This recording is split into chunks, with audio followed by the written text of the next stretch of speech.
솔로몬이 성전 건축하기를 마치고 백향목 널판으로 성전의 암벽 곧 성전 마루에서 천장까지의 벽에 입히고 또 잣나무 널판으로 성전 마루를 놓고 또 성전 뒤쪽에서부터 20규빗 되는 곳에 마루에서 천장까지 백향목 널판으로 가로막아 성전의 내소 곧 지성소를 만들었으며 내소 앞에 있는 외소 곧 성소의 길이가 40규빗이며 성전 안에 입힌 백향목에는 밭과 핀 꽃을 아로새겼고 모두 백향목이라 돌이 보이지 아니하며 여호와의 언약궤를 두기 위하여 성전 안에 내소를 마련하였는데 그 내소의 안의 길이가 20규빗이요 너비가 20규빗이요 높이가 20규빗이라 정금으로 입혔고 백향목 제단에도 입혔더라. 솔로몬이 정금으로 외소 안에 입히고 내소 앞에 금사슬로 건너지르고 내소를 금으로 입히고 온 성전을 금으로 입히기를 마치고 내소에 속한 제단의 전부를 금으로 입혔더라. 내소 안에 감람나무로 두 그룹을 만들었는데 그 높이가 각각 10규빗이라. 한 그룹의 이쪽 날개도 5규빗이요 저쪽 날개도 5규빗이니 이쪽 날개 끝으로부터 저쪽 날개 끝까지 10규빗이며 다른 그룹도 10규빗이니 그 두 그룹은 같은 크기와 같은 모양이요 이 그룹의 높이가 10규빗이요 저 그룹도 같았더라. 솔로몬이 내소 가운데 그룹을 두었으니 그룹들의 날개가 퍼져 있는데 이쪽 그룹의 날개는 이쪽 벽에 닿았고 저쪽 그룹의 날개는 저쪽 벽에 닿았으며 두 날개는 성전의 중앙에서 서로 닿았더라. 그가 금으로 그룹을 입혔더라. 내외소 사방벽에는 모두 그룹들과 종려와 핀꽃 형상을 아로새겼고 내외 성전 마루에는 금으로 입혔으며 내소에 들어가는 곳에는 감람나무로 문을 만들었는데 그 문인방과 문설주는 벽의 5분의 1이요 감람나무로 만든 그 두 문짝에 그룹과 종려와 핀꽃을 아로새기고 금으로 입히되 곧 그룹들과 종려에 금으로 입혔더라. 또 외소의 문을 위하여 감람나무로 문설주를 만들었으니 곧 벽의 4분의 1이며 그 두 문짝은 잣나무라.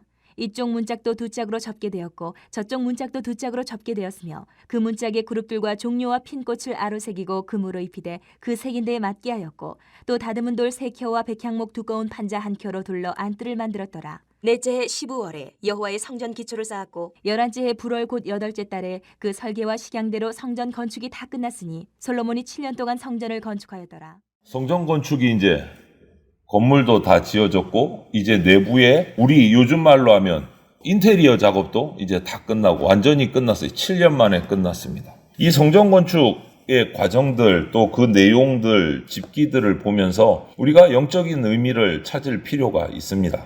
어제도 그렇게 함께 나눴지만 오늘도 그 실내에 꾸며진 이런 모습들 집기들 보면서 우리가 영적인 의미를 나누려고 합니다. 성령님이 함께 하시는 우리가 바로 성전이에요. 예수님이 우리가 곧 성전이라고 우리 몸이 그렇게 말씀하셨어요. 하지만 아직은 미완성입니다. 이제 계속 세워져 가는 중인 겁니다. 우리가 전심으로 예배하고 하나님이 원하시는 성전으로 날마다 한 가지씩 지어져 가야 된다라는 거죠. 그래서 이 성전은 결국 예배하는 곳이에요. 출애굽 이후로 어제 말씀해 보면 출애굽 이후로 성전이 짓기까지 출애굽하신 목적이 뭐냐? 성전을 지어서 하나님을 예배하는 백성 만들려고. 결국 성전은 예배의 중심이에요. 그런데 그 예배를 오늘 어떻게 드리느냐가 실내에 솔로몬 성전이 지어지는 여러 가지 모습들을 보면서 우리가 그 예배의 진짜 모습을 발견해야 된다. 영적인 모습. 먼저 14절부터 22절을 보면 성전 외관을 완성한 후에 성전 내부 장식이 시작된 내용들이 쭉 기록이 되어 있어요. 처음 나오는 것이 지성소를 만드는 거예요. 지성소를. 가장 한쪽에. 성전 내부에 거룩하신 하나님의 임재가 있는 곳이 지성소로 구별이 됩니다. 대제사장은 1년에 한 번씩 양의 피를 들고 이 지성소 가장 거룩한 곳으로 들어가서 하나님 앞에 속죄 제사를 드립니다. 그럼 우리는요? 우리는 영원한 대제사장이신 예수 그리스도의 십자가 보혈로 말미암아 우리는 양의 피가 아니고 예수님의 십자가 보혈로 말미암아 하나님 앞에 담대히 나갈 수 있는 자가 됐어요. 히브리서 10장에 그런 말씀들이 있어요. 이 거룩한 영이신 성령님과 함께 동행하는 인생이 됐다. 하나님 앞에 나가는 인생이 됐다라는 거예요. 그래서 우리는 거룩하신 하나님과 교제하면서 그분의 거룩하심을 닮아가야 돼요. 그게 예배의 첫 번째예요. 거룩한 예배. 하나님의 임재 속에서 하나님과 교제하면서 하나님의 처음 우리를 만드신 형상을 회복하는 거예요. 에덴 동산에서. 우리 형상대로 인간을 창조하셨다고 하셨어요. 삼위일체 하나님의 형상대로. 그것을 다시 회복하는 게 거룩한 예배, 첫걸음이에요. 예배의 첫걸음, 거룩한 예배. 예수님을 따르는 삶, 거룩하고 깨끗한 삶, 이것이 예수님, 하나님의 형상을 닮아가는 성도의 힘이 되는 거예요. 그런데 이 거룩한 삶, 거룩한 예배로 나가는 것은 우리 인간의 죄가 있는 인간 스스로의 힘으로는 절대 그렇게 될 수가 없다라는 거예요. 영이신 성령님으로 우리가 인도함을 받고 성령의 충만함을 받아야 그게 가능해진다. 그래서 우리는 날마다 하나님의 성전된 우리가 그렇게 되려면 날마다 말씀, 날마다 기도에 힘써야 된다. 말씀 묵상과 기도에 힘써야 된다. 성령님이 우리를 통치하시도록 지배하시도록 날마다 주님 앞에 나가서 엎드리는 시간이 필요하다는 거예요. 주일날 딸랑 한 번 이거 갖고는 안 된다는 거예요. 함께 모여드리는 예배가 있는 반면에 혼자서 1대1로 하나님 앞에 나가는 거룩한 예배가 또 있어야 된다는 거예요. 그래야 우리가 성령의 통제, 성령의 다스리심을 받아야 되고 그때 거룩한 예배가, 거룩한 삶이 가능해진다. 삶의 원동력은 뭡니까? 성경 묵상과 기도. 성전에서도 날마다 제사가 드려집니다. 대제사장을 통해서 날마다 아침 저녁으로 번제와 소제가 계속 드려져요. 이스라엘 백성이 제물 끌고 올 때만 제사 드리는 게 아니다라는 거예요. 아침 저녁으로 계속 소제가 드려져요. 번제가 드려져요. 왜 그렇습니까? 날마다 하나님과 동행해야 우리가 하나님의 형상을 회복할 수 있어요. 날마다. 그래서 우리가 날마다 하나님의 거룩하심을 닮아가고 하나님의 거룩하심을 비추는 세상의 빛의 역할을 감당을 하는 거예요. 우리가 거룩한 삶으로 하나님을 기뻐하시게 할 때 우리가 진짜 예배자가 되는 겁니다. 그래서 성전이 말하는 첫 번째 예배의 의미는 거룩한 예배예요. 그리고 23절부터 38절을 보면 그 지성소 안에 두 그룹을 이제 만들어서 조각해서 들여보내는 그런 모습들이 기록이 되어 있는데요. 지성소 안에 언약궤, 제단이 놓여지고 그 위에 감람나무로 만든 두 그룹의 형상이 세워져요.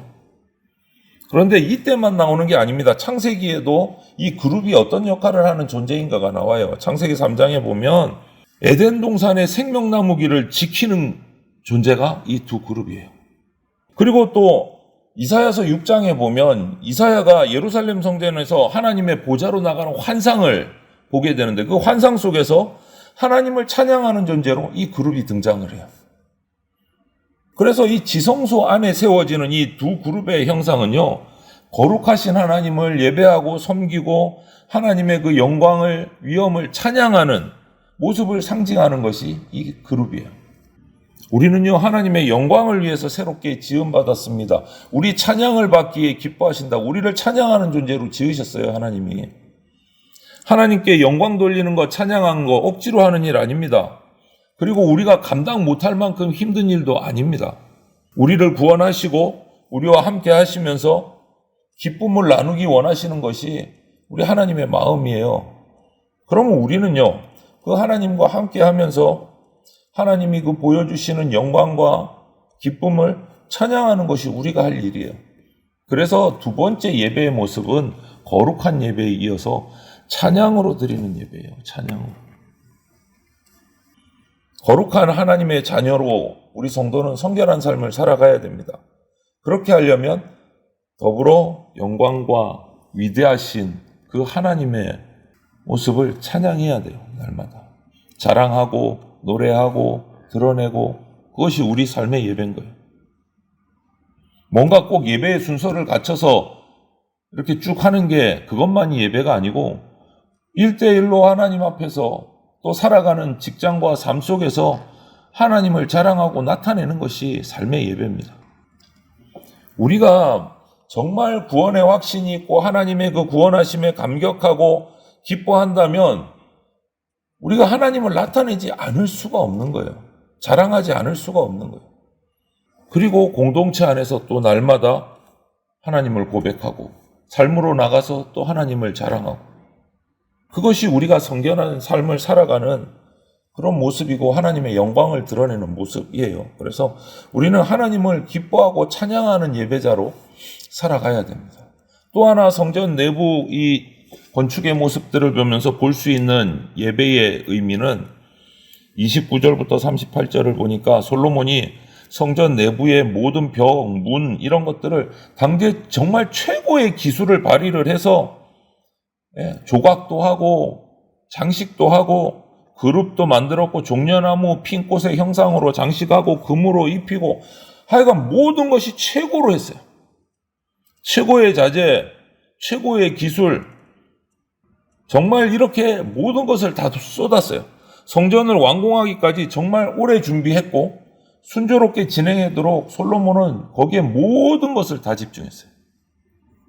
최고의 기술로 최고의 자재로 성전 외부를 건축하고 내부를 정교하게 장식했습니다. 그래서 솔로몬이 성전의 기초를 놓는 것부터 시작해서 완공이 되기까지 7년의 시간이 걸렸다. 오늘 이렇게 기록해요. 7년의 시간. 솔로몬은요, 그 긴 시간 동안에 성전 건축에 모든 것을 집중했습니다.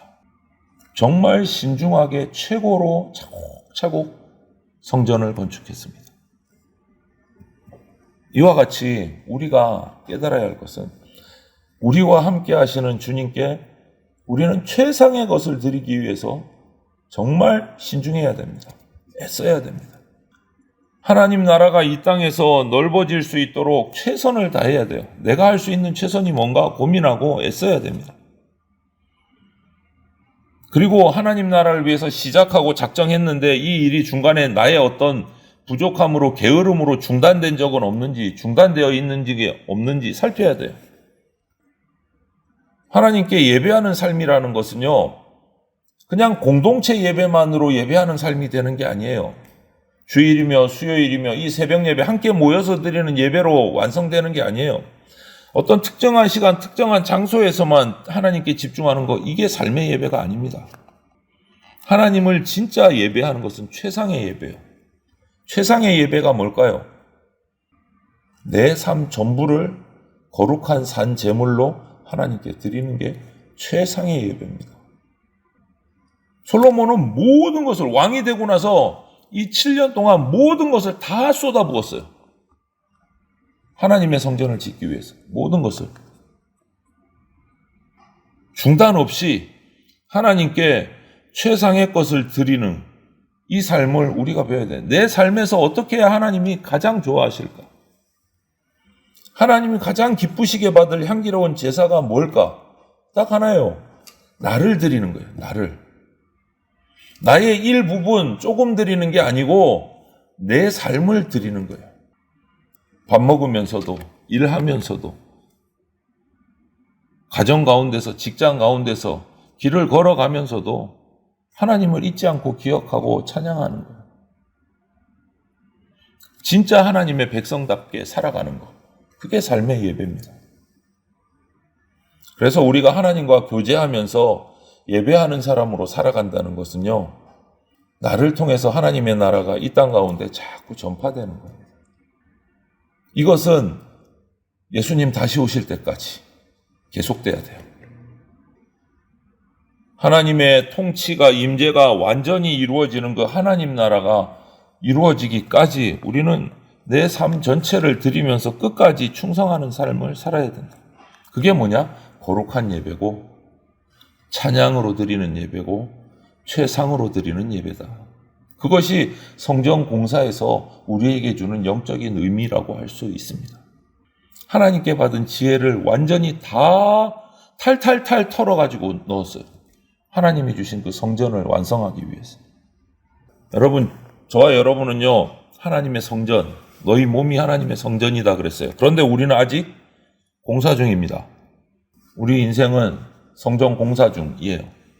우리 안에 예수 그리스도의 형상이 완전히 이루어지기까지 하나님을 찬양하면서 거룩하게 살면서 하나님 나라에 합당하도록 내 삶 전체가 드려질 수 있도록 계속 공사 중이에요. 공사가 멈추면 안 됩니다.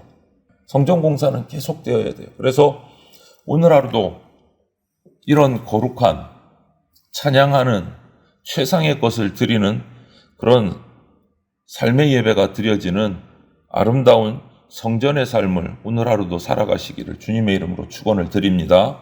아멘.